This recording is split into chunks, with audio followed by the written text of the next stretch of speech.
este evento que buscó articular a diferentes espacios que estamos preocupados y preocupadas, y también ocupados en ese sentido, en cómo enfrentar el tema de la gestión del agua en nuestro municipio, en nuestro estado, en el país.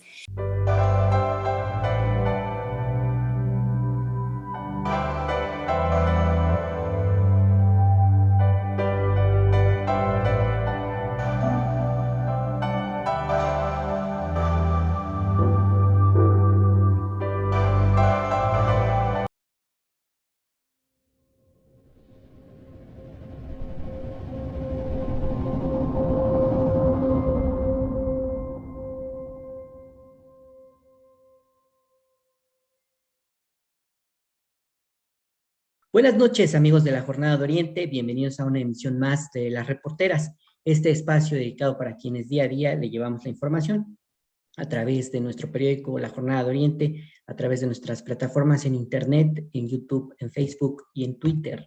Hoy tengo el agrado de platicar con María Eugenia Ochoa. Ella es integrante de la Asamblea Social del Agua. Ya había estado con nosotros en programas anteriores, pero hoy en específico la invitamos para que nos platique sobre la exposición que dio pues hace unos días en el foro, en este foro que organizaron especialistas del agua para evidenciar y para dar a conocer su opinión y su postura sobre el anuncio de la desprivatización del servicio de agua potable en el municipio de Puebla. Sin más preámbulo, yo la presento. Muchas gracias por aceptar nuestra invitación.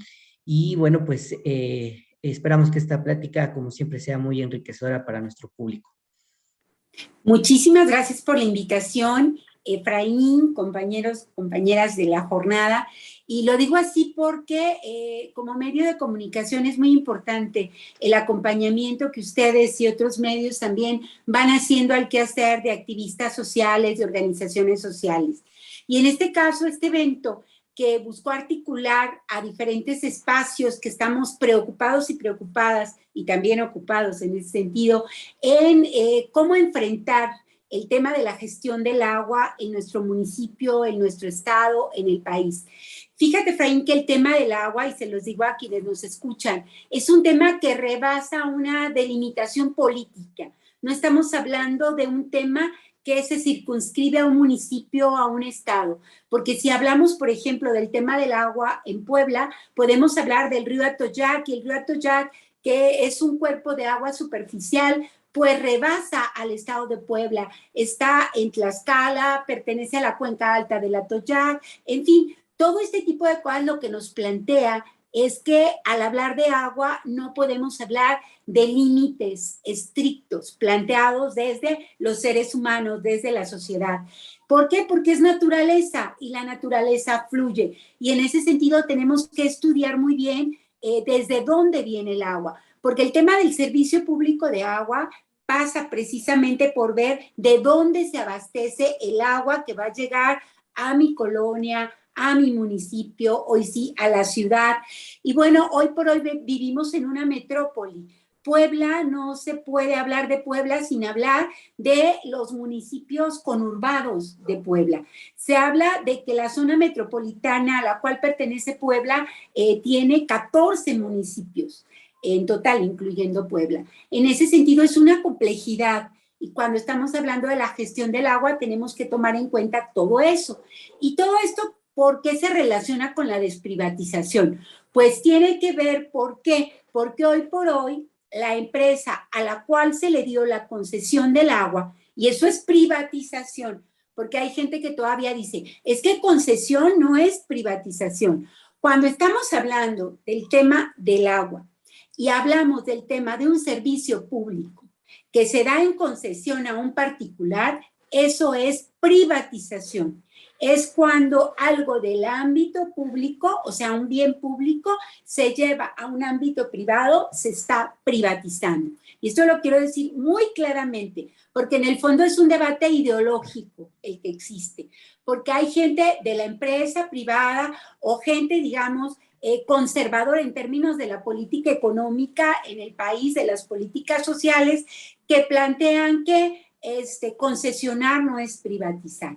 pero esto, en este caso, lo quiero reafirmar. Entonces, cuando hablamos de que este servicio público que hoy está privatizado, donde SOAPAC era el ente anterior que brindaba este servicio y que estuvo presente, Efraín, en la privatización, porque un elemento que resaltamos en el foro del 28 fue precisamente que SOAPAC, sin atender a que esta decisión se tendría que haber tomado en el marco del Congreso del Estado, se tomó la atribución de quitarse a sí mismo la atribución de dar el servicio, y lo estoy diciendo adrede, el recalcar esta palabra de atribución, se atribuyó él mismo el poder de quitarse la atribución y dársela a Concesiones Integrales SADCB, Agua de Puebla, como se hace llamar, Agua para Todos. Imagínense ustedes con la problemática que tenemos en el servicio actualmente.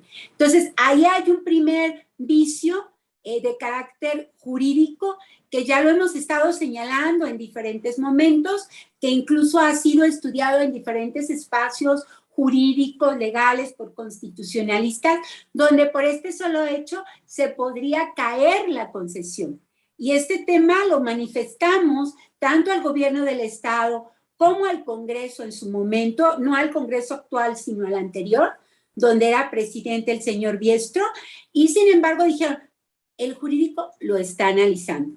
Algo que sí nos dijo el señor Biestro cuando diferentes organizaciones nos reunimos con él, nos dijo que no habían encontrado en ningún acta del Congreso que se hubiera tocado el tema de haberle dado esta atribución al SOAPAC, ni tampoco en alguna acta donde el Congreso hubiera autorizado que se diera la concesión del servicio público de agua, lo cual quiere decir que la atribución se la dio a sí mismo SOAPAC y le dio entonces la atribución a la empresa y firmó el título de concesión.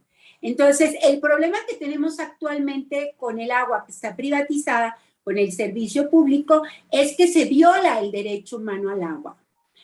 ¿Y qué se viola con el derecho humano al agua? Se violan indicadores muy concretos que Naciones Unidas, hubo todo un proceso de diferentes convenciones, de diferentes encuentros, jornadas en diferentes países del mundo, hasta que llegó a plantearse el agua como un derecho humano y se plantea que los indicadores son el acceso al agua, la suficiencia, y aquí quiero decir que en estos dos indicadores, pues saldría reprobada la empresa, porque en acceso no se tiene suficiente acceso al agua.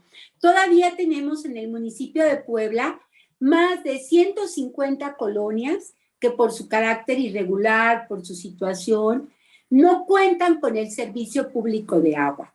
Y esto entonces, ¿qué implica? ¿Qué hizo la empresa durante estos años de 2014 a la fecha? 8 años para que la población de estas colonias tuviera agua. ¿Qué hizo? Que nos dé cuentas de lo que hizo, porque fueron compromisos en términos de la cobertura, que iba a avanzar en la cobertura, que iba a lograr que ya ninguna colonia estuviera sin agua. Sin embargo, ¿qué ha hecho? El otro es la suficiencia. ¿Qué tanta agua me está llegando y si es la que yo necesito?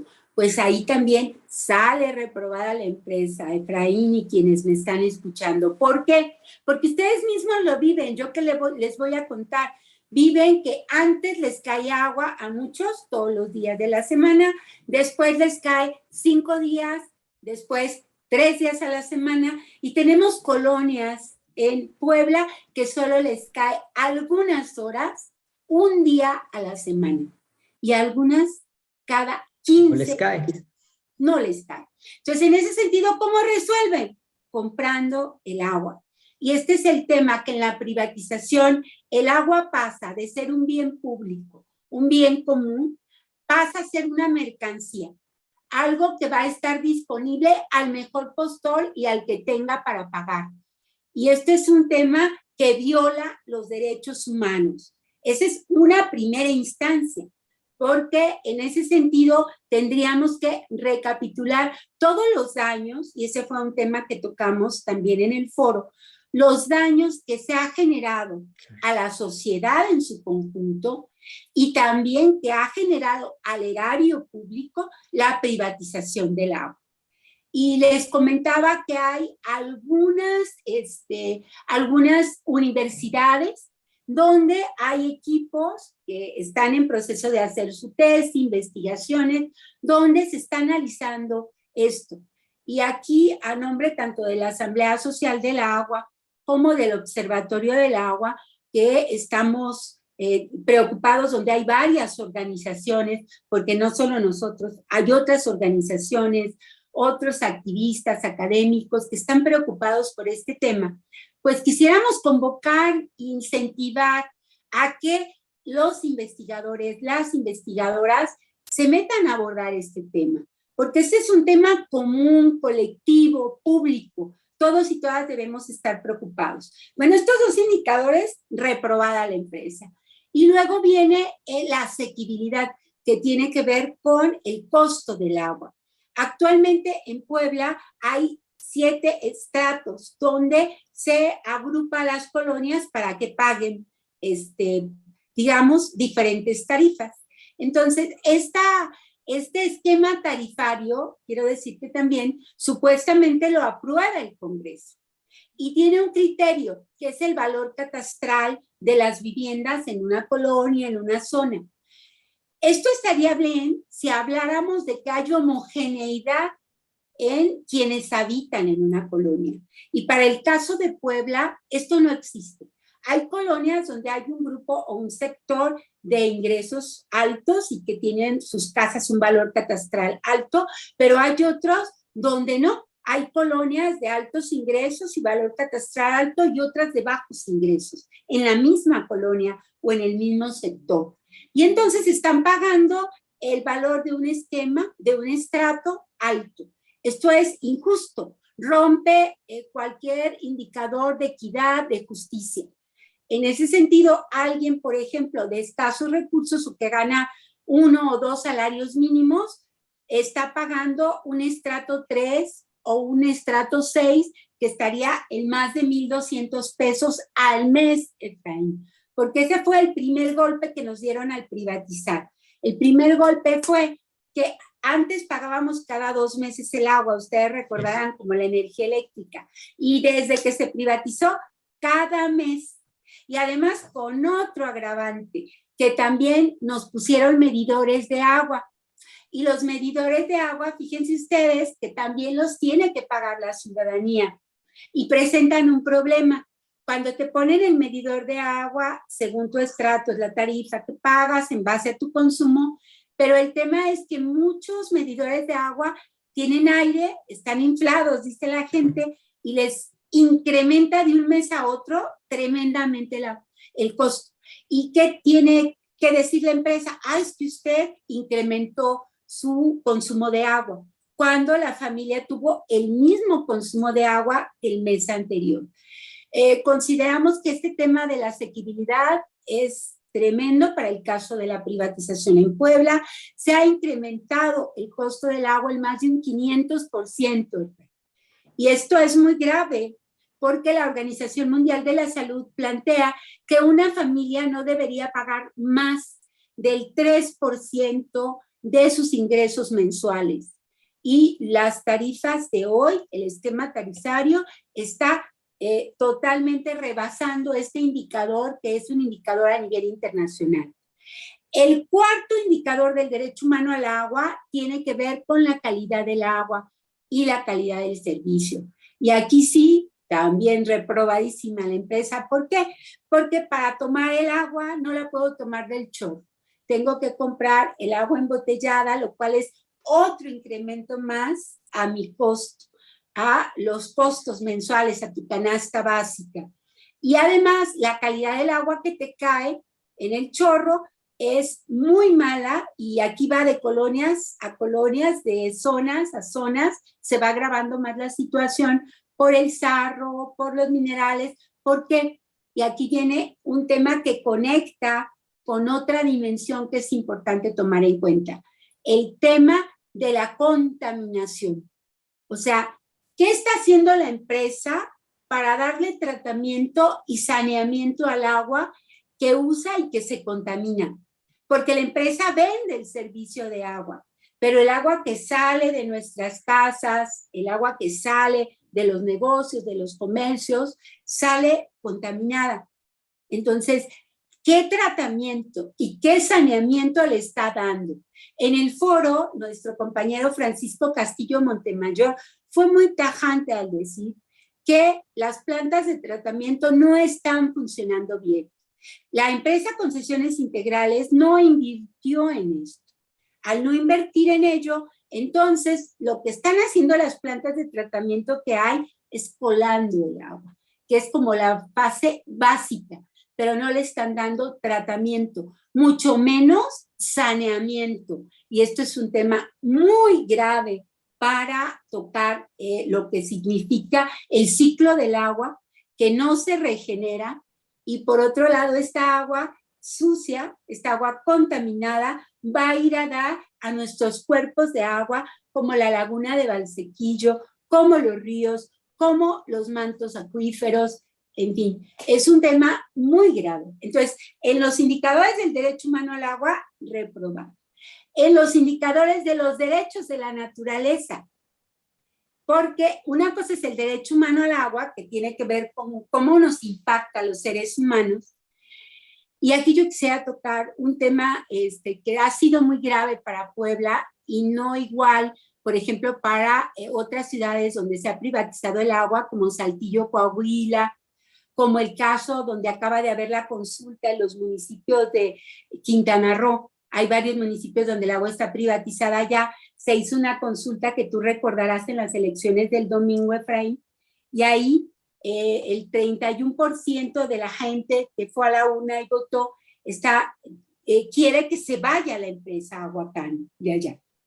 Y esto es importante plantearlo así porque fue poca gente a votar, hubo un nivel de abstención alto, pero dentro de gente que fue a votar y que le entrevistaron, planteaba que fue a votar porque le interesaba el destino del agua. Y aunque no llegó al 35% para ser vinculatoria, nos ha dado un gran ejemplo a toda la ciudadanía de México de que la ciudadanía debe ser consultada, de que la democracia debe pasar de una democracia formal a una democracia real, donde los temas que a mí me importan yo pueda tener capacidad de toma de decisiones. Y ese es un tema, ¿verdad? Por ahí que tenemos. Entonces, esto del derecho humano al agua pero en el caso de Puebla hay un caso muy grave, que es el corte de agua, pero también, óiganlo bien, el corte de drenaje. O sea, te cortan el agua y te cortan el drenaje. Que no pagas, entonces la empresa para presionar te corta el agua. Que sigues sin pagar, te corta el drenaje. Y nosotros nos planteamos que los cortes llegan por año a 100,000 cortes de agua, Efraín. Sin embargo, ¿qué se está haciendo al respecto, verdad? Para nuestros amigos de las reporteras, esta noche estamos platicando con María Eugenia Ochoa, integrante de la Asamblea Social del Agua, y estamos hablando del tema de la desprivatización del agua en Puebla. Quisiera plantearle dos puntos que nos hiciera favor de desarrollar y que tocó en su participación del 28 de mayo. Primero, habló sobre las contralorías sociales en los sistemas operadores de agua potable. La pregunta aquí sería si hay representación social en el Consejo Consultivo del SOAPAP en este momento, por un lado, y por otro lado me gustaría, ya lo planteo en este momento, el asunto de las privatizaciones en otras partes del país. También decía en esa plática que se están cayendo las concesiones. Si nos pudiera señalar cuáles son las que ya, digamos, están cayéndose, las que ya se concretaron en desprivatizarse, o cuáles estarían en vías de ello. Hablaba del caso de Quintana Roo. ¿Qué otros ejemplos podríamos tener de privatizaciones o que ya se cayeron o que la gente no está de acuerdo con ellas? Y también el caso más reciente de Querétaro, en donde recientemente se privatizó el agua. En fin, si nos pudiera abundar más sobre esos dos puntos. Por supuesto. Nosotros consideramos que todo este proceso de privatización que comienza precisamente en el periodo neoliberal es un proceso donde se ve el agua como mercancía, todo esto, pero también pone a prueba la sensibilidad, el nivel de información, el nivel de ciudadanía, de construcción de ciudadanía que tenemos en los diferentes lugares para poder luchar organizadamente para enfrentar y parar, en el caso que es posible, la privatización del agua. Y te quiero contar dos casos donde se ha logrado parar la privatización del agua, que es el caso de Mexicali, en el norte de nuestro país, y en el sur de nuestro país, en Tuxtla Gutiérrez, Chiapas. Fíjate, Efraín, que en el 2013, que fue el mismo año, cuando aquí se reforma la ley y para que entre la privatización en Puebla con el gobierno de Rafael Moreno Valle, al mismo tiempo había una avanzada en el gobierno de Chiapas para privatizar el agua en el municipio, en la capital, en Tuxtla Gutiérrez. Y allá se paró. En Puebla no se pudo parar. ¿A qué se debe? Bueno, mucho a los niveles de conciencia, primero de información, de conciencia, de organización que logran las comunidades. En el caso de Tuxtla Gutiérrez hay mucho trabajo de comunidades de base, donde ha trabajado la iglesia, una iglesia pro la teología de la liberación, por ejemplo, que lo tengo que decir porque es una realidad allá en Tuxtla Gutiérrez, más de otras organizaciones como los afectados ambientales y otras organizaciones que trabajan allá en Chiapas, que lograron organizarse y pararlo. Solamente al enterarse que iba a haber privatización, lo pararon. Y nos enteramos cuando se dio el caso en Puebla, porque incluso nos vinieron a visitarnos, nos vinieron de alguna manera a acompañar, a dar lecciones aprendidas, lo cual agradecemos, y eso hace que hoy estemos juntos y juntas en la Coordinadora Nacional Agua para Todos y Todas, Agua para la Vida.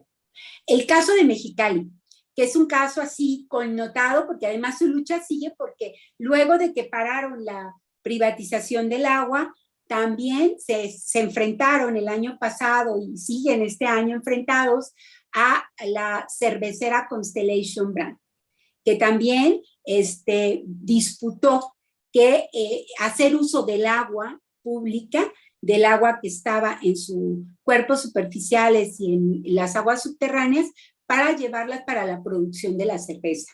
Entonces, la gente se organiza y no lo han logrado. Pero en el caso de la privatización, hubo una movilización de alrededor de 100,000 personas de tren y lograron parar la privatización del agua en el caso de Mexicali. Estos son casos previos a que se dé. Acá en Puebla nosotros nos enteramos apenas algunos días antes de que se iba a votar. Ese es un tema también, en términos de la transparencia, del acceso a la información que se tiene. Luego, en el caso de Coahuila, que es un caso también para nosotros muy paradigmático. Fíjense que Saltillo, Coahuila, se privatiza el agua antes, obviamente que en Puebla fue de los primeros casos donde se privatizó, y ahí no es una empresa solamente, sino que es una asociación público-privada, lo que también aquí Moreno Valle quiso hacer, pero no lo logró hacer. Una asociación público-privada donde hace negocios supuestamente el Estado, pero también la empresa privada. En este caso, lo hizo con Aguas de Barcelona, ¿verdad? Que era una empresa pues española, donde privatizan el agua y todavía se mantiene privatizado. Pero les doy este caso porque años después, y fue más o menos por el 2012, 2013, entra la empresa esta, Aguas de Barcelona, para privatizar Ramos Arizpe, que es un municipio conurbado con la capital de Coahuila. Entonces, Ramos Arizpe empieza la privatización del agua, pero se da en un proceso de cambio de gobierno. Como viene el cambio de gobierno, la gente se logra organizar y fíjate que apoyó mucho la experiencia que tenía Saltillo, porque hay una organización en Saltillo que pertenece también a la Coordinadora Nacional, que es la Asociación de Usuarios y Usuarias del Agua, allá, de donde es nuestra compañera Gloria Tobón, que es conocida como la guerrillera del agua, por cierto. Y entonces ellos entran y asesoran a organizaciones en Ramos Arizpe, y ya estando la privatización estando discutiendo ya el tema de las tarifas y lo demás, y entrando ya, siendo las elecciones municipales, lograron un compromiso del candidato que logró ser ganador ahí en Ramos Arizpe, de que desprivatizar el agua. Y lo cumplió, porque ustedes saben que de repente te hacen promesas de campaña, pero cuando llegan se les olvida y ya no las cumplen. Este señor lo cumplió. Entonces se logró que a casi menos de un año de que se hubiera privatizado el agua, se desprivatizó en Ramos Arizpe.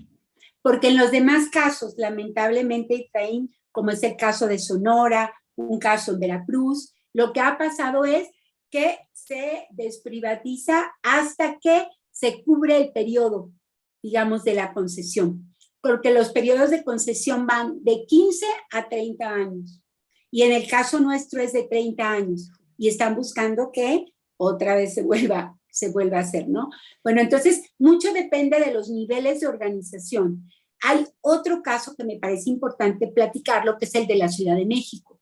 La Ciudad de México, el servicio de agua como tal, no se privatizó en términos de quien presta el servicio, pero hay fases de la gestión del agua. En este sentido, ¿cuáles son esas fases de la gestión del agua? El abasto, la distribución y lo que sería el tema de contaminación y de tratamiento y saneamiento del agua. En este caso, varios de los procesos, no el de prestar el servicio, que sería la distribución, lo privatizó, estaba privatizado en la Ciudad de México. ¿Y qué hizo hace alrededor de 3 meses la gobernadora, digamos, allá en la Ciudad de México, Claudia Sheinbaum? Lo que hizo Claudia Sheinbaum fue desprivatizar estos procesos de gestión del agua. Y adivinen ustedes qué empresa era de las principales. Agua de México, que es una de las empresas que conforma Concesiones Integrales y donde está metido precisamente Han Rong y algunos otros ilustres que pudiéramos ahí presentar, donde están los intereses de Concesiones Integrales. Pues ahí se desprivatizó y se tuvieron que ir todas estas empresas, y hoy ya la gestión integral del agua la está haciendo el gobierno de la Ciudad de México. Y esto lo conecto con lo que tú me decías de las contralorías, porque precisamente el servicio del agua, en el caso de la Ciudad de México, se empezó a trabajar la construcción de la Contraloría Ciudadana del Agua en la Ciudad de México desde el 2017, fíjense ustedes. Y esto tuvo que ser para esto haber cambios en la ley, y cambios en la ley de agua en la Ciudad de México para que existiera esta figura de Contraloría Ciudadana y se respetara como un ente autónomo, construido por ¿quiénes? Pues construido por académicos, por universidades, por comunidades, pueblos originarios. Todos ellos construyen la Contraloría. ¿Para qué sirve una Contraloría?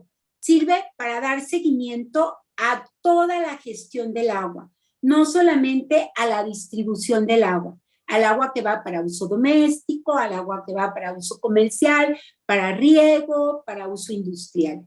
Es para dar un seguimiento a todos los procesos del agua.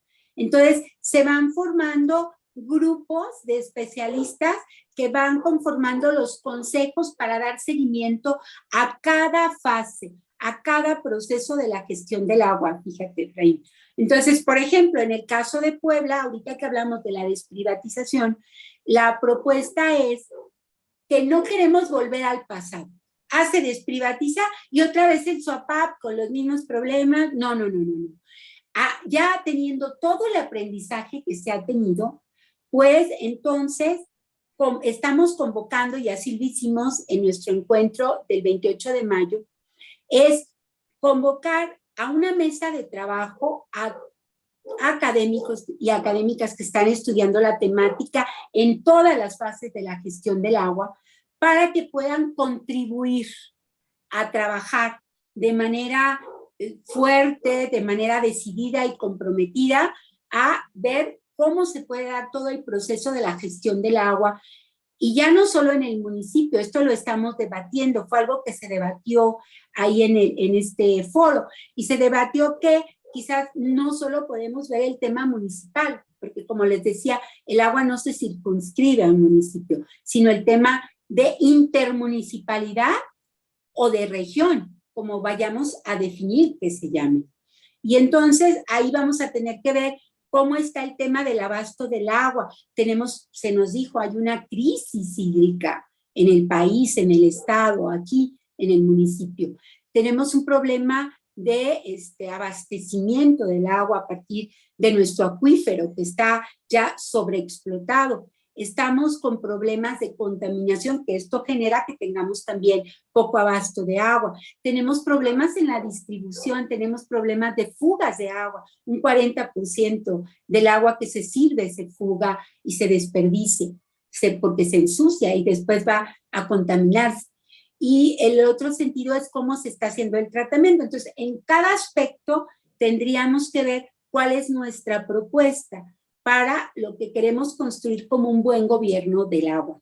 Y la Contraloría sería la ciudadanía dándole seguimiento a todos estos procesos y viendo que lo que se acuerde, que lo que quede escrito en un modelo de funcionamiento, en un reglamento, se cumpla. O sea, a la ciudadanía nos toca contar las costillas y estar atentos y atentas, estarlo informando, estarlo demandando, pero también estar haciendo propuestas.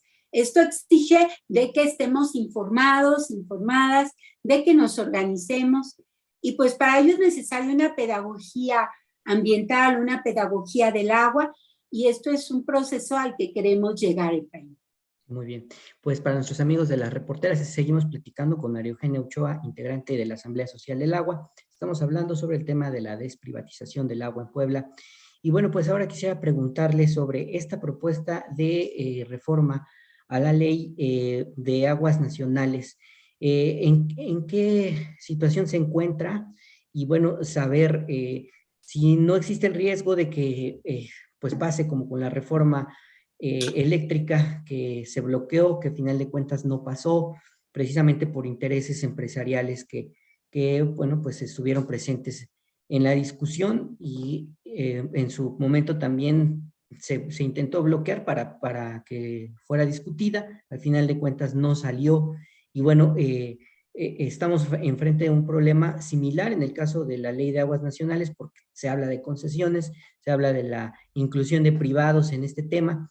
¿Qué nos puede decir al respecto?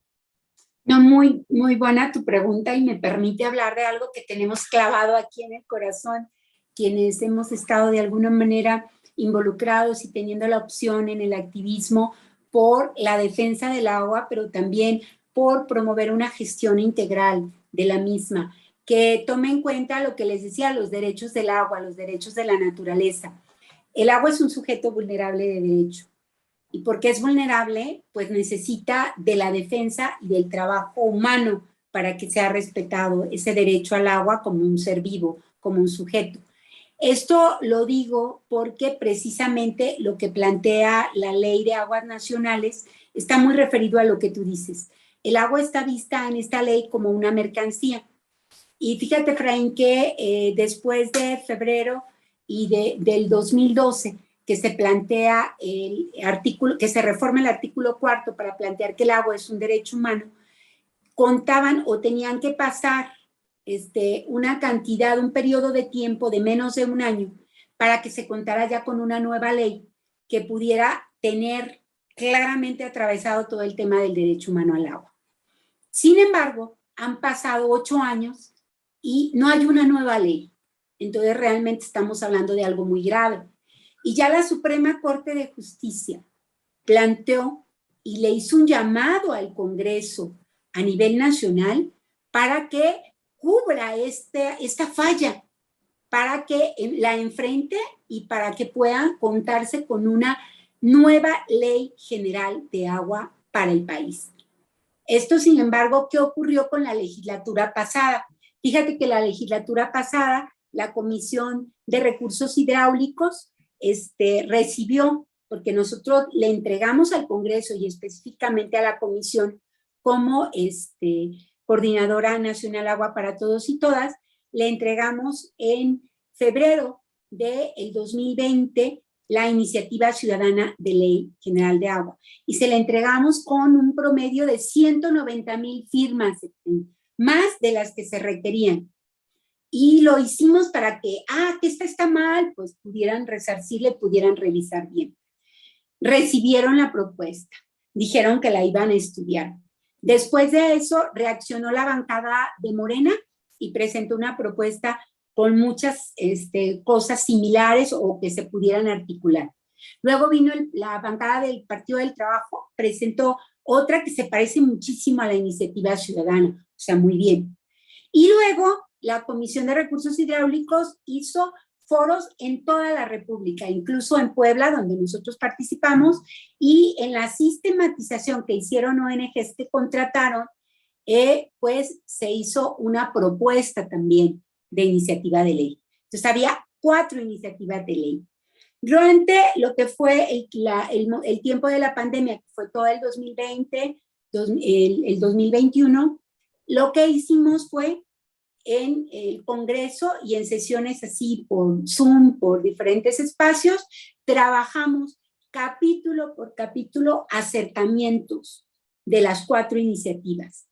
Y llegamos a un predictamen. Contarte que en el caso de Puebla, el compañero José Luis García Bello y tu servidora de la Asamblea Social del Agua, trabajamos en el capítulo sobre sistemas municipales de agua. Y acercamos posiciones. Y llegamos al predictamen de lo que sería la iniciativa de Ley General de Agua. Ya, el predictamen listo, solo para que la Comisión de Recursos Hidráulicos lo aprobara. ¿Y qué pasó? Que de repente el presidente de la Comisión de Recursos Hidráulicos se sacó de la manga que no era necesaria una nueva ley, que bastaba con reformar la Ley de Aguas Nacionales, ponerle un capítulo que hablara sobre el derecho humano al agua y con eso ya quedaba solucionado el problema. No, el tema no es de pegar o quitar, el tema es de una concepción distinta, de un nuevo paradigma donde el agua se ha visto como con su ciclo de vida y sea planteada como un bien común y como un sujeto de derecho, no como una mercancía. Y esto cuestiona nuestra relación con el agua. Obviamente tú mismo decías, hay intereses ahí que presionaron por eso. Pues logramos parar eso con la presión ciudadana, con movilización, se logró que se echara abajo esto de solo reformarla, pero ¿qué logró? Que se congeló todo el trabajo que habíamos hecho en la legislatura pasada, donde había una correlación de fuerzas más favorable, porque había, por ejemplo, en la bancada mayoritaria de Morena, había gente con una visión mucho más cercana a la naturaleza, cosa que lamentablemente ahora en esta nueva legislatura la vemos un poco más mermada, aunque todavía seguimos teniendo muchas esperanzas de que se abran ventanas y de que, como tú bien decías, en este periodo se pueda aprobar esa ley general. El trabajo está hecho, ya avanzamos, hablamos de los 12 consensos del agua que tienen que ver precisamente con lo que tú decías. El tema de que hay que redimensionar el agua y por lo tanto, si no la vemos como una mercancía, hay que quitar el tema de privatizaciones, hay que regular muchísimo las concesiones que se puedan llegar a dar y regularlas de cara y con participación ciudadana de los pueblos, de las comunidades, para ver, si tal empresa que da empleo, que todo va a requerir agua, pero hay que ver cuáles son sus procesos. Si la va a contaminar, cómo la va a tratar, cómo la va a sanear, cómo la va a limpiar, cómo va a lograr que el ciclo del agua se mantenga, que haya regeneración. O sea, todo eso lo tenemos que ver y todo eso tiene que estar estipulado, tiene que estar claramente definido. Y esto, la ley, la iniciativa que presentamos y este predictamen que existe lo está abordando. Y ese es uno de los consensos que buscamos. Otro de los principales consensos es por la equidad, porque hoy por hoy no hay equidad. Tenemos lo que llamamos los millonarios del agua, que por cierto hay un libro escrito por diferentes académicos, donde se plantea que hay una hidrocracia en nuestro país. O sea, el agua está en pocas manos. Y en ese sentido, ¿qué ha permitido esto? La Ley de Aguas Nacionales, porque hay un banco de agua, imagínense ustedes, que es un banco de agua permitido por la Ley de Aguas Nacionales. Entonces, hay bonos del agua que de repente van de mano en mano. Yo te vendo, Efraín, bonos de agua, a mí me los vendieron a 10 pesos, yo te los vendo a 1,000. Así se está trasegando el agua actualmente. Y esto está pasando en todo el territorio del país. Con agua, lamentablemente, todavía no ha logrado cambiar esta realidad. Hay ya esfuerzos, y aquí es importante pues reconocer que hay personas que han entrado a la administración que tienen otra visión, pero lamentablemente no es la mayoría. Y esto, por eso requerimos una nueva ley general de agua ya para que avance esto. Está el tema de los pueblos indígenas, de que se respete el agua de sus territorios, que para ellos es un agua sagrada. La vinculación del agua de nuestros pueblos originarios es muy diferente a la que tenemos las y los citadinos. Es una vinculación de vida. O sea, el agua es mi madre, como la tierra. Y entonces te preguntan, ¿tú venderías a tu madre? Pues no, ¿verdad? Pues yo no vendería el agua. Yo no vendería la tierra. Y en ese sentido creo que sí es muy importante recuperar los usos y costumbres que ellos tienen. Ellos tienen y ellas tienen prácticas de siembra de agua, de recolección del agua, que es muy importante retomar. Y más ahorita que nuestro país está pasando por una sequía. Y esto es muy grave. En Puebla, por ejemplo, tenemos municipios que se van a quedar sin agua. Y los primeros, por ejemplo, Tecamachalco. Es un tema muy grave y tenemos que empezar a abordarlo desde ya. Ya deberíamos desde antes, pero es de ponernos las pilas y ya. Otro tema que está considerado en los consensos son los sistemas locales de agua, o sea, el reconocer que en nuestro país, que en el estado de Puebla, en el municipio mismo, no hay una sola manera de gestionar el agua. Y que aquí debe haber un diálogo de saberes entre quienes han hecho un buen cuidado, un buen manejo del agua y quienes no. Y aquí hay que reconocer, por ejemplo, que hay una manera de gestionar el agua que se ha hecho en las juntas auxiliares que no está considerado en lo que es el sistema de agua, que ha sido el SOAPAP o ahora la empresa. Y esto que se da en las juntas auxiliares, existe la figura de comités de agua.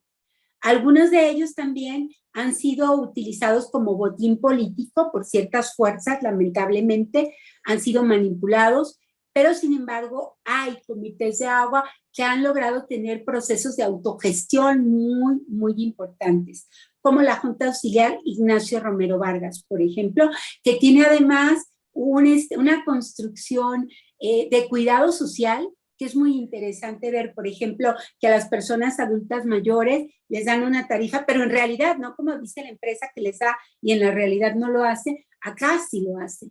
Las tarifas son de alrededor de entre 60 y 70 pesos al mes. Y además, si tú perdiste tu trabajo y vas y hablas, porque es un esfuerzo, digamos, comunitario, estos comités, si tú vas y lo platicas, tienes un trato especial y diferenciado. Si eres una madre de familia, que eres cabeza de familia, entonces te dan un trato especial. Si lo puede hacer una junta auxiliar en pequeño, se puede hacer de otra manera. Entonces creo que es muy importante que pudiéramos plantear de todos estos consensos que te digo, sacar elementos igual que lo que se pueden tener en las investigaciones que hay en las universidades, en los colegios de profesionistas, en quienes tienen la experiencia cotidiana en los territorios, para que construyamos un nuevo gobierno del agua a todos los niveles. Muy bien, pues lamentablemente el tiempo es corto en esta entrevista. Le agradezco muchísimo, María Eugenia Ochoa, que nos haya permitido platicar con usted sobre este tema. Un mensaje final para nuestro público, muy brevemente, y de nueva cuenta le agradezco la atención para permitirnos platicar con usted. Muchas gracias, Efraín, por esta invitación. Espero haber contestado a tus preguntas. Y yo quería, para cerrar con una frase. Estuvimos en un encuentro en el Foro Social Mundial presentando la experiencia de privatización del agua en Puebla. Y contarles que estuvimos con compañeros y compañeras de Bolivia, donde lograron precisamente cambios profundos y parar la privatización del agua en la llamada Guerra del Agua en Cochabamba, en Bolivia. Y nos dejaron una frase. Dice, les regalamos esta frase para que puedan seguir sus luchas. Y dice, sean alegres, transparentes y en movimiento, como el agua, que aprendamos a ser así.